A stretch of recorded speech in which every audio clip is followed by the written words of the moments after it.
యుద్ధం అంటే కేవలం బాంబుల మోత, మిజైల్స్ దాడులు, సైనికుల పోరాటం మాత్రమే కాదు. యుద్ధం అంటే ప్రతి సెకండ్ లక్షల డాలర్లు కరిగిపోవడం. ప్రతిరోజు వేల కోట్లు ఖర్చు కావడం, ప్రపంచ ఆర్థిక వ్యవస్థ కుదేలవడం. ఒక దేశం మరో దేశంపై దాడి చేస్తే కేవలం యుద్ధ రంగంలోనే కాదు, ప్రపంచ మార్కెట్లలో కూడా ప్రకంపనలు కనిపిస్తాయి. చమురు ధరలు పెరుగుతాయి. అంతర్జాతీయ వాణిజ్యం పైన ప్రభావం పడుతుంది. పశ్చిమాసియాలో ఇరాన్, ఇజ్రాయెల్, అమెరికాల మధ్య పెరిగిన ఘర్షణ ఇప్పుడు ప్రపంచానికి మరో పెద్ద ఆర్థిక యుద్ధంగా మారింది. ఓవైపు మిస్సైల్ దాడులు కొనసాగుతుండగా మరోవైపు ప్రపంచ మార్కెట్లు కుదేలవుతున్నాయి. మిజైల్స్ దాడులు, వైమానిక దాడులు, డ్రోన్ దాడులు, రక్షణ చర్యలు, ఇలా అన్ని వైపులా యుద్ధ వాతావరణం ఏర్పడింది. చమురు ధరలు పెరుగుతున్నాయి. విమానయాన రంగం నష్టాల్లోకి జారుతోంది. అంతర్జాతీయ వాణిజ్యం కూడా ఒత్తిడిని ఎదుర్కొంటోంది. అయితే ఈ యుద్ధం వెనుక మరో పెద్ద కథ ఉంది. అదే ఖర్చు. ఎందుకంటే ఆధునిక యుద్ధం అంటే వేల లక్షల కోట్ల డబ్బుతో నడిచే యంత్రం లాంటిది. ప్రతి మిస్సైల్, ప్రతి ఫైటర్ జెట్, ప్రతి రక్షణ వ్యవస్థ వెనుక భారీ ఖర్చు ఉంటుంది. అయితే ఇరాన్, ఇజ్రాయెల్, అమెరికా మధ్య జరుగుతున్నటువంటి ఈ యుద్ధానికి ఇప్పటి వరకు ఎంత ఖర్చు అయింది? ఏ దేశం ఎంత ఖర్చు చేస్తోంది? ఈ యుద్ధం వల్ల ప్రపంచ ఆర్థిక వ్యవస్థపై ఎంత ప్రభావం పడింది? భారత్పై ఎంత ప్రభావం పడింది? యుద్ధం వెనుక దాగి ఉన్న భారీ ఖర్చుల లెక్కలేంటి?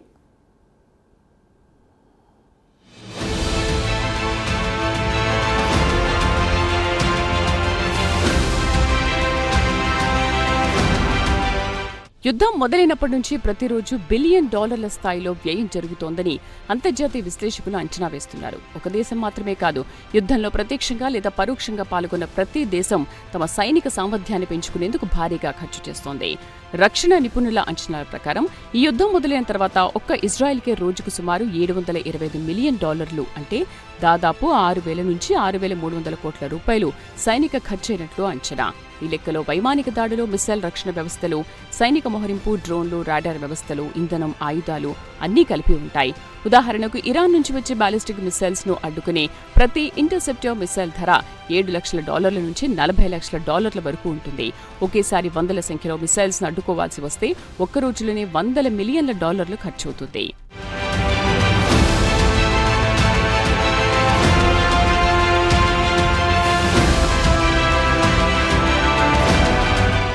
ఇజ్రాయెల్ మొదటి దశలోనే తన వైమానిక దళాన్ని పూర్తిస్థాయిలో రంగంలోకి దించింది.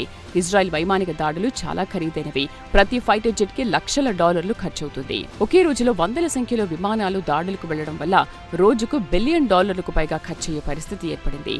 ఒక్క ఫైటర్ జెట్ ఒక గంట ప్రయాణానికి సగటున $30,000 నుంచి $50,000 ఖర్చవుతుంది.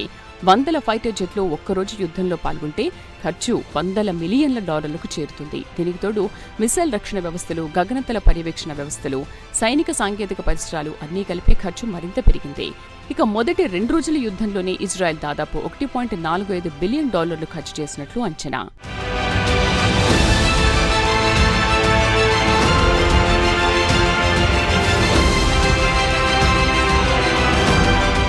అమెరికా విషయానికి వస్తే ఖర్చు మరింత ఎక్కువగా ఉంటుంది. ఒక విమాన వాహక నౌకను యుద్ధ ప్రాంతంలో నిలిపించడానికి రోజుకు సుమారు $6 నుంచి $8 మిలియన్ ఖర్చవుతుంది. అమెరికా నౌకాదళం యుద్ధ విమానాలు, క్షిపణి రక్షణ వ్యవస్థలు, సైనిక మోహరింపు అన్నీ కలిపి చూస్తే అమెరికా కూడా ఈ ఘర్షణలో రోజుకు $200 నుంచి $300 మిలియన్ వరకు ఖర్చు చేస్తుందని అంచనా. మరోవైపు ఇరాన్ కూడా తన మిసైల్ సామర్థ్యాన్ని ఉపయోగించి ప్రతిదాడులు చేస్తోంది. బాలిస్టిక్ మిసైల్స్, డ్రోన్లు, సముద్ర మార్గాల్లో నౌకాదళ వినియోగం వంటి చర్యలతో యుద్ధ వ్యయం రోజురోజుకి పెరిగిపోతోంది. ఒక బాలిస్టిక్ మిసైల్ తయారీకి $1 మిలియన్ నుంచి $3 మిలియన్ వరకు ఖర్చవుతుంది. ఇరాన్ వందల సంఖ్యలో డ్రోన్లు, మిసైల్స్ ప్రయోగించినట్లు అంచనా. దీంతో రోజుకు కనీసం $100 నుంచి $200 మిలియన్ వరకు ఇరాన్ సైనిక ఖర్చు చేసినట్లు విశ్లేషకులు చెబుతున్నారు. ఇక ఈ లెక్కలన్నీ కలిపి చూస్తే ఇరాన్, ఇజ్రాయెల్, అమెరికా కలిసి ఈ యుద్ధానికి రోజుకు సుమారు $1 బిలియన్ నుంచి $1.2 బిలియన్, అంటే దాదాపు 8,000 నుంచి 10,000 కోట్ల వరకు ఖర్చు చేస్తున్నట్లు అంచనా. ఒక నెల రోజుల పాటు యుద్ధం జరిగితే మొత్తం ఖర్చు $30 నుంచి $35 బిలియన్, అంటే దాదాపు 2.5 లక్షల కోట్లకు పైగా చేరే అవకాశం ఉంది.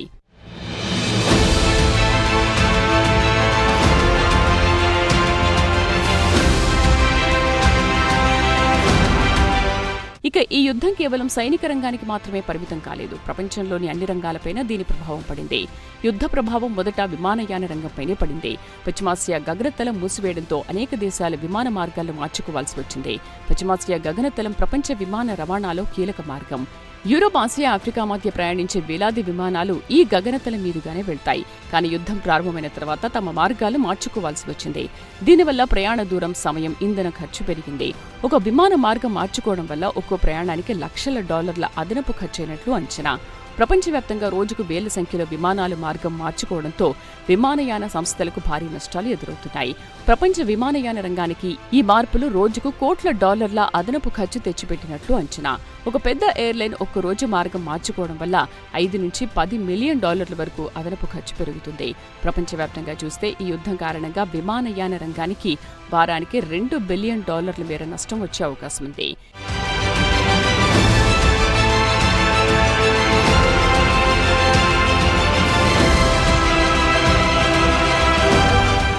యుద్ధం ప్రభావం చమురు మార్కెట్ పైన పడింది.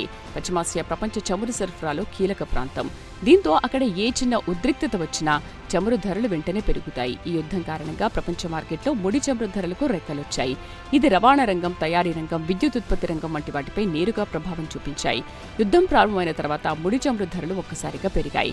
చమురు ధరలు పెరగడం వల్ల రవాణా ఖర్చులు పెరిగి ప్రపంచవ్యాప్తంగా ద్రవ్యోల్బణం పెరిగే అవకాశం ఉంది.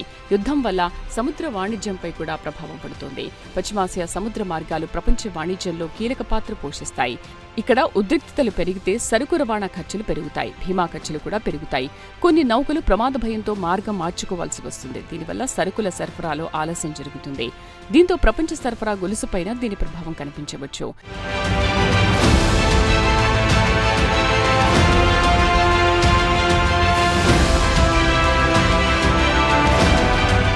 ఇక ఇరాన్, ఇజ్రాయెల్, అమెరికాల మధ్య యుద్ధ ప్రభావం భారత్ పైన కనిపిస్తోంది. పశ్చిమాసియా నుంచి భారత్కు వచ్చే చమురు సరఫరా చాలా కీలకం. భారత్ ప్రపంచంలో 3వ అతిపెద్ద చమురు దిగుమతి దేశం. చమురు ధరలు పెరగడం అంటే భారత్కు దిగుమతి ఖర్చు పెరగడం. చమురు ధర $1 పెరిగినా భారత్కు సంవత్సరానికి వేల కోట్ల అదనపు ఖర్చు వస్తుంది. ఈ యుద్ధం కారణంగా చమురు ధరలు ఎక్కువ కాలం పెరిగితే భారత్కు సంవత్సరానికి 20,000 నుంచి 30,000 కోట్ల వరకు అదనపు దిగుమతి భారం పడే అవకాశం ఉందని ఆర్థిక నిపుణులు అంచనా వేస్తున్నారు. ఇది దేశ ఆర్థిక వ్యవస్థపై ఒత్తిడిని పెంచుతోంది. పెట్రోల్, డీజిల్ ధరలు పెరగడం ద్వారా రవాణా ఖర్చులు కూడా పెరుగుతాయి.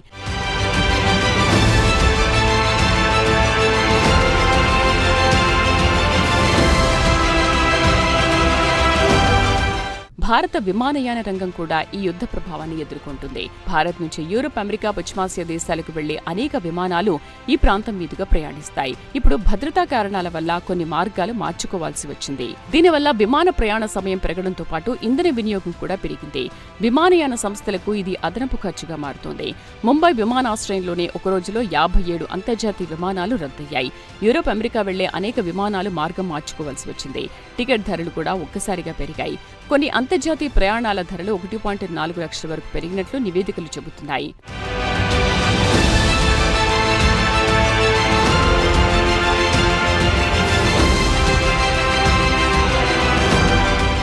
ఇక ఇరాన్, ఇజ్రాయెల్, అమెరికా మధ్య యుద్ధం కొనసాగితే ప్రపంచ ఆర్థిక వ్యవస్థపై మరింత ప్రభావం పడే అవకాశం ఉందని నిపుణులు హెచ్చరిస్తున్నారు.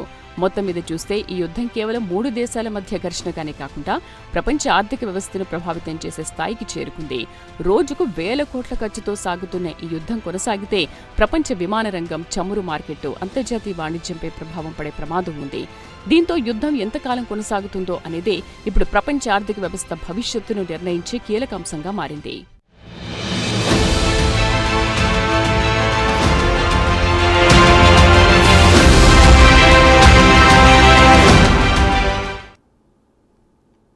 రైట్, చూసారుగా ఇవి వాటి స్పెషల్ స్టోరీస్. మరిన్ని స్పెషల్ స్టోరీస్తో మళ్ళీ కలుద్దాం. Till then keep watching Prime nine news.